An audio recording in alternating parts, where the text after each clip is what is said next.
In the war zone of Kinluo, there was a large green island, full of trees known as the entrance to the Eternal Kingdom. Somewhere on the island were all the military commanders from all the war zones. Among them was Saik Xuanyu's father, who had his hand under his chin and was watching attentively. Next to him was Gu Kaishan, who began staring at the screen, waiting for Jiang and the others to arrive. A while later, Jiang and the others arrived on the island. Luo Sandao turned toward our boy and with a cheerful look mentioned that the king of the celestial sword was seated in the first row of Zhenguo district. Jiang's attention turned to the side. With a calm expression he mentioned that this was easy to understand, and he noticed that the sealed king Jai Hongyan was also present. A question came to his mind. He did not know why he too was sitting in the Zhenguo district. Behind them was Mu Henkyu. She began to gaze at the ground silently. Just then, Saik Xuanyu appeared. While she was red as a tomato, she placed her hand on her arm, looked away, and explained that the reason was that currently the war zone of the Magic City had no national protector, so her father would take charge. Upon seeing Saik Xuanyu, Luo Sandao and Mu Henkyu's eyes filled with fury. They stood in front of Jiang and started covering him with their arms. She was a captain of an enemy team,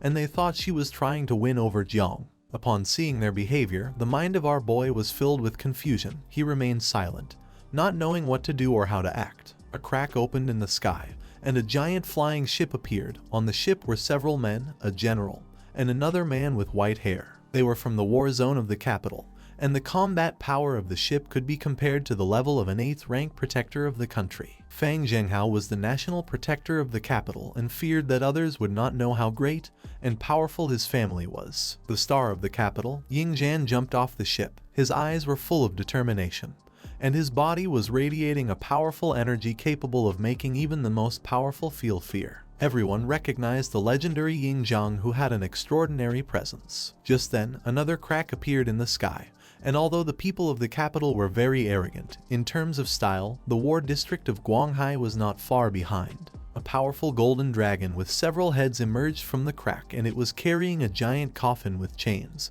On top of the dragon was a man wearing a summer shirt. It was Yun Jantian. His eyes spread with joy, and with a confident smile, he extended his hand toward the coffin, announcing that his team called Rebirth Towards Death was going to emerge from the coffin. The coffin fell on top of the dragon and began to break into pieces. The coffin fell to the ground, but just then, the participants from the Guanhai war zone emerged. Among them was a man with long hair. Yun Jantian revealed that this year, the first place was going to belong to their war zone. Now that all the participants had arrived, a giant portal appeared, and while some were entering, others stayed silently observing. The first round consisted of a team battle. Out of 8 major war zones, 4 were going to be eliminated. Within the secret realm, the survival area would shrink every hour, and if any team remained motionless, they would be struck by thunder as punishment. Everyone entered the portal, and the last team was Jiangnan's team. Jiang and the others began scanning the area. This place was a forest with abandoned buildings. This was the area where the team battles were going to take place.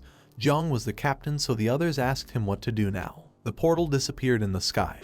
Jiang's eyes filled with confusion. He turned to Bai Feng and asked what they meant. With a serene gaze, Bai Feng extended his hand and explained that among the 8 major war zones, the probability of participating in this was 1 in 1,000. If they wanted to eliminate their opponents, then they had to find a way to take initiative first and gain an advantage. Everyone remained silent, thinking about what to do now, while on the other side, Mu Henkyu began staring at Bai Feng and couldn't help but feel furious. She asked how he could speak like that to the captain, demanding that he show more respect. Just before things could escalate to another level, Jiang intervened and placed his hand on her head, closed his eyes, and with a forced smile thought that Bai Feng was right, since in a situation like this it was better to get organized. Our boy reached into the storage space and asked everyone to wait. Seeing this, everyone felt happy, thinking that the captain had already made some preparations. Jiang took out a sofa, meat, vegetables, and a grill. He sat on the ground, rested his hands on his knees,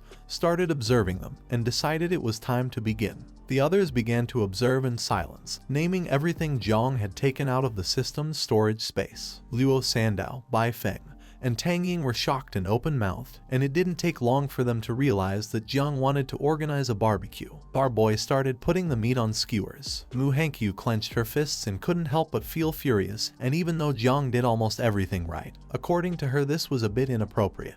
Luo Sandow sided with her, saying that now was not the time to be having barbecues since it was a matter of life or death. Tang Ying turned around and put her hand over her face out of embarrassment. She knew that although our boy had many virtues, he was not made to be the team leader. Jiang's eyes filled with surprise and confusion upon seeing his team's reaction. Bai Feng approached, and his attention fixed on the skewers. With a confused gaze, he questioned whether Jiang did not remember the rules. If they stayed still, they would be struck by lightning. The mind of the man standing next to him filled with surprise. He could not believe that Jiang was behaving this way in a situation like this. Our boy put the meat on the skewer and casually said that he already knew the rules, but eating a little barbecue wasn't going to be a problem since, after all, only by being full did one have the energy to fight. Jiang Wushuang placed his hand on his jaw, and his eyes spread in surprise. For him, Jiang had come up with a wonderful idea. With a smile, he decided to help prepare the barbecue. Jiang Wushuang and our boy sat down and started preparing the barbecue. The others were somewhat confused upon seeing that he had also joined Jiang. According to them, the team shouldn't have two such unreliable people at the same time, or perhaps there was a deeper meaning behind this. Luo Sandow clenched her fists, and her eyes filled with joy. She finally understood what Jiang meant. Little by little everyone began to believe that this made sense. The man who was next to her put his hand under his chin and with a smile thought that Jiang was brilliant, while the man who had his arms crossed couldn't help but feel excited. Everyone decided to listen to the captain and help. A red-haired girl grabbed a skewer and, with a happy gaze, started putting slices of roasted potatoes on it since it was her favorite dish. Jiang, who was sitting behind them, turned toward her, and his eyes filled with confusion. His expression changed. He was somewhat surprised to see that everyone had agreed on having a barbecue. The reason he had decided to make one was because he was hungry. Ever since the small insects had started reproducing again, his appetite had been insatiable. He wasn't afraid of being struck by lightning since this way he could recharge his ability, but seeing the expressions of his companions now made things no longer seem as simple as they appeared. While he was distracted, Mu Hankyu approached him and with a smile explained that now she also understood it. Thinking that Jiang's thoughts were too deep, she was very foolish and hadn't thought it through well. With a calm expression, Jiang asked what she had understood. In response, she put her hand behind her head, closed her eyes, and explained that everyone had understood Jiang's plan, and if she said she didn't understand it, she'd look foolish. Jiang couldn't help but fall into confusion, not knowing what was happening. After preparing the skewers, Jiang Wushuang placed them on the grill. The strategy our boy was using had only appeared once in history. If he hadn't reviewed the lists of geniuses from hundreds of generations ago, he really wouldn't have understood it. He didn't expect our boy to make such an effort for this evaluation. To him, he was a captain worthy of the title. He started cooking the skewers, and his gaze fixed on Jiang. He thought that Jiang's plan was to wait calmly to attack those who were exhausted. It was like pretending to be a pig to eat the tiger. Although it was a good plan, it was extremely risky. Jiang wasn't afraid of everyone joining forces against him. Feeling Jiang Wushuang's gaze, our boy began observing him silently, not knowing what this guy was plotting.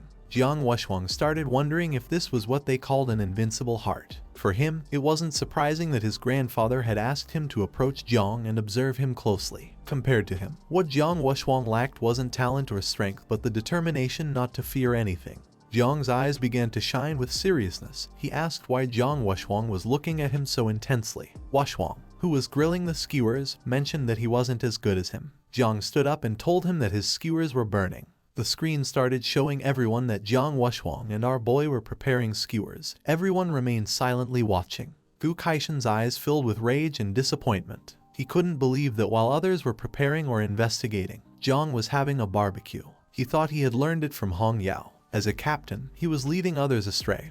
Being an embarrassment, he didn't know how Jiang would be able to face old Duan afterward. The red-haired man named Fang Zhenghao couldn't help but laugh. He mocked them, saying that this time Jiangnan had prepared very well. Upon hearing this, Zai Xuanyu's father's attention was fixed on him, and his eyes filled with fury. This also caught the attention of Gu Kaishan, who turned around and began staring at him intently. Several years ago, during the competition, the human emperor had massacred many of his opponents using the dragon sword. When he was young, he had deliberately stopped in one place, waiting for lightning to strike him so that later he could lure 4 teams to investigate, leading to a battle where he massacred everyone. All of this had been carried out entirely by himself. His ferocity, his bravery, his determination made people admire him. Many years had passed, and no one had been able to achieve a feat like his. Fang Zhenghao's eyes filled with confidence as he mocked them, saying that they had first learned things like chicken droppings and dog excrement. According to him, they didn't deserve it. The others intervened, explaining that a deserter like him couldn't say such things. The man crossed his arms and began to laugh. Zai Xuanyu's father placed his hand on Gu Kaishan's shoulder and, with a forced smile, asked him not to get angry. Despite being somewhat furious,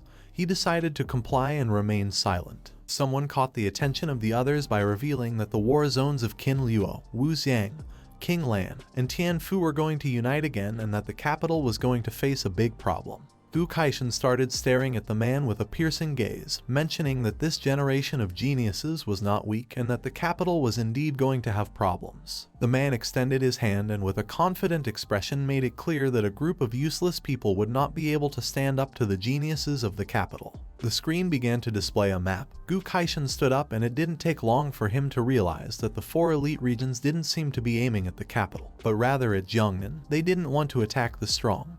They wanted to go after the weak. Fang Zhenghao couldn't help but laugh upon seeing that they had finally learned something. For him, this was going to be a good show to watch. Somewhere in the secret realm, there was a group of men. One of them started looking to one side, and with an alert gaze revealed that he had found Jiangnan's group.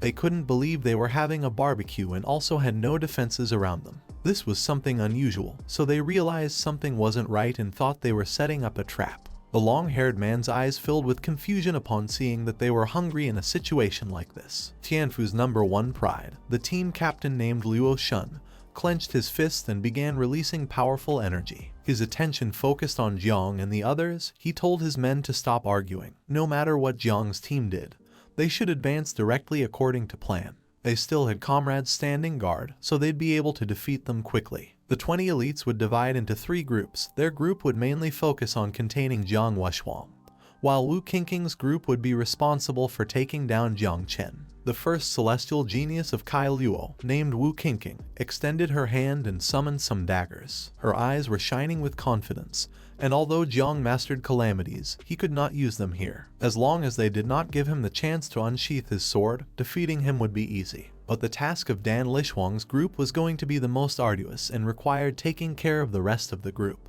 The first genius of Wuxiang, named Dan Lishuang, clasped her hands together and began using her powers, making water appear. With a gaze full of determination, she vowed to purify them all. Luo Shun's eyes filled with excitement. He gave Liu Hang the order to use the portal to help the others. The #1 genius of Qinglan, Liu Hang, extended his hand and made a portal appear. While they were preparing to attack, Jiang and the others were eating. Gu Kaishan's attention was fixed on the screen, and he couldn't help but sweat. The enemy was already less than 500 meters away, and yet they hadn't detected them. To him, this made no sense because even if Jiang hadn't noticed it, Jiang Wuxuang should have. And if this continued like this, they were going to end up dead. The other generals couldn't help but feel happy. The gray-haired man mentioned that Liu Hang's hidden ability in the spatial system was unparalleled. The muscular man crossed his arms and started laughing, mentioning that Wu Yadu was the best assassin in the world. The woman said that Lishuang was the first goddess with an aquatic class in all of Daxia. The white-haired man also joined in. He forcefully hit the table with his fist and said that Luoshun was the best strategist. All of the geniuses' gazes fixed on Jiang, who was sitting on the sofa eating as if nothing had happened. Jiang Wuxuang stood up and couldn't help but go on alert. He didn't expect the enemy to arrive before they were struck by lightning. He turned towards Jiang, who was enjoying some good skewers. The enemy was less than 100 meters away, and he couldn't believe that Jiang still hadn't done anything about it. He came to the conclusion that Jiang hadn't noticed the presence of the enemy. Jiang grabbed a piece of meat and took a bite. Now their enemies were less than 10 meters away. Luo Shun thought they had victory assured, but just then, Jiang threw the meat, put his hand near his mouth with an unpleasant expression, and started spitting. He didn't know who had roasted the claws of the fierce beast since they weren't even cooked. The roasted claws hit Luo Shun's face, his eyes filled with fear as he began observing Jiang without knowing if he'd been discovered. This is the end of the video. If you guys want to see the next part, then don't forget to subscribe and like the video.